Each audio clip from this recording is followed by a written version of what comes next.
नमोऽस्तु सूर्याय सहस्ररश्मये सहस्रशाखान्वितसम्भवात्मने सहस्रयोगोद्भवभावभागिने सहस्रसङ्ख्यायुगधारिणे नमः।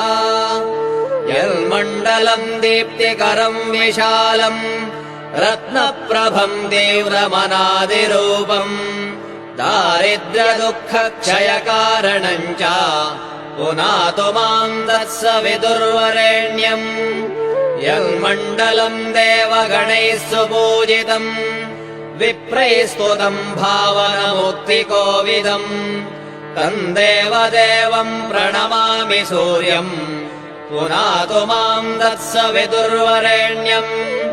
यन्मण्डलम् ज्ञानघनम् त्वगम्यम् त्रैलोक्यपूज्यम् त्रिगुणात्मरूपम् समस्ततेजोमयदिव्यरूपम् पुनातु माम् तत्सवितुर्वरेण्यम्।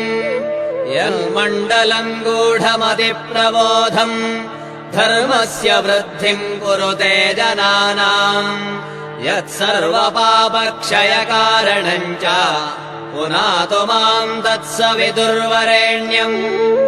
यन्मण्डलम् व्याधिविनाशलक्षम् यदृग्यजुस्सामसु सम्प्रगीतम् प्रकाशितम् येन च भूर्भुवः स्वः पुनातु माम् तत्सवितुर्वरेण्यम्। यन्मण्डलम् वेदविदो वदन्ति गायन्ति यच्चारणसिद्धसङ्घाः यद्योगिनो योगजुषाम् च सङ्घाः पुनातु माम् तत्सवितुर्वरेण्यम्।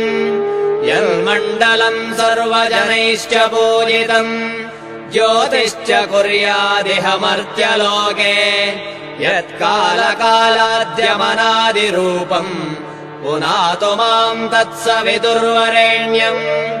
यन्मण्डलम् विष्णुचतुर्मुखाख्यम् यदक्षरम् पापहरम् जनानाम् यत्कालकल्पक्षयकारणम् च पुनातु माम् तत्सवितुर्वरेण्यम्। यन्मण्डलम् विश्वसृजम् प्रसिद्धम् उत्पत्तिदक्षप्रलयप्रगल्भम् यस्मिन् जगत्संहरतेऽखिलम् च पुनातु माम् तत्सवितुर्वरेण्यम्।